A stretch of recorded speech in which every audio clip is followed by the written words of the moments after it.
Today's recipe is again a trending recipe, and that is Pinata cake. And in this video you'll see my version of Pinata cake. Let's get started. Let's first make the Pinata cake shell. So for that here I've got white chocolate. This is 200 gram. You can melt it on a double boiler or microwave it for 30 seconds, mix and then 30 seconds. It takes some time for white chocolate to melt like this. So be patient because it takes more time compared to dark and milk. This is heart-shaped diamond cut Pinata cake mold. It's silicone and it's available online. I've given its link in video's description box. You can check out the Amazon link and go to baking category and find this one. Now add the melted chocolate and swirl it. Just move the mold so that all the sides are coated really well with the chocolate. You can use a spoon to cover the sides, and after that remove the excess chocolate. So you're not going to need the entire 200 gram chocolate for this recipe, just that we need a little extra to cover the mold. Now I'm going to refrigerate this. That is my regular refrigerator section, not freezer, for 5 minutes. After that, put some more chocolate and apply a second layer. If needed, remove the excess chocolate. If required, you can use a spoon to cover the edges. Once you're done with this, keep this in your fridge. Fridge, not freezer. And let's move to the next step. Let's make pancake for this recipe. So 3/4 cup all-purpose flour, 6 tablespoon powdered sugar, 3/4 teaspoon baking powder. So to measure that, I'm using half teaspoon and 1/4 because half and 1/4 is 3/4. 1/4 teaspoon baking soda. Mix well and then add half cup milk. Make sure that the milk is warm and not out of your refrigerator, because when you add melted butter, the melted butter would again freeze. So the temperature should be same or similar. After giving it a mix for 5 to 10 seconds, you need to transfer it to a greased non-stick pan.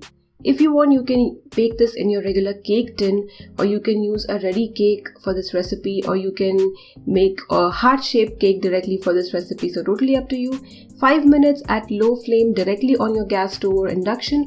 After that, move it onto a pan, and this would take around 10 to 15 minutes. Meanwhile, let's demold the shell. So be gentle and careful. Loosen the sides and then flip it over and carefully pull the silicone mold.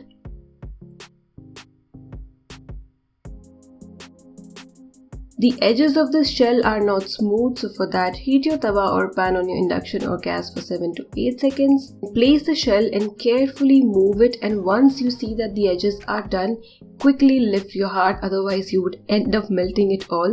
So be careful while you do this. Our pancake is also done. I'm going to let it sit in the pan for 5 minutes, and after that going to flip it.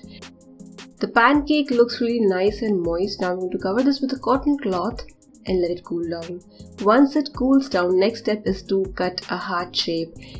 You can use a cake tin as a guide, or you can cut a heart on a paper and use that as a guide, or you can just directly cut a heart out of this pancake. And don't forget to eat the sides, because this pancake is really nice, moist, buttery and so delicious. Okay, so the next step is to move it to a cake board or a plate. If you want a cake board, and if you have it, you can use that, or you can use a plate. And next is to cover it with some frosting. So you can use chocolate ganache or ready chocolate spread or some whipped cream. But I'm applying some chocolate spread. And some leftover chocolate spread for the cameraman. Next, I'm adding some Ferrero Rocher chocolate pieces, so I'm crushing it in my mortar and pestle. This step is optional. After this, you can place candies and chocolates of your choice. So I'm adding 1 crushed Ferrero Rocher, then some gems and chocolate draggies or silver balls. You can add sprinkles or whatever you want to add on this piece of pancake. And then carefully place the chocolate shell on it. If you want, you can color your chocolate white, but I'm going to now spray this white chocolate shell with some edible gold lustre dust, so mixing it with some oil. This step is optional. Now use a brush or a toothbrush or your fingers to spray this edible gold lustre dust on this chocolate shell. And then some white chocolate. And then you can add some more sprinkles or confetti, anything of your choice, and then use a Pinata cake hammer and break the heart open. I have not used any color to color the chocolate, white chocolate, but if you want you can use oil colors, the chocolate colors which we get, and color your chocolate shell. Totally up to you. I hope you liked this recipe and enjoyed watching this video. Give this recipe a try and enjoy!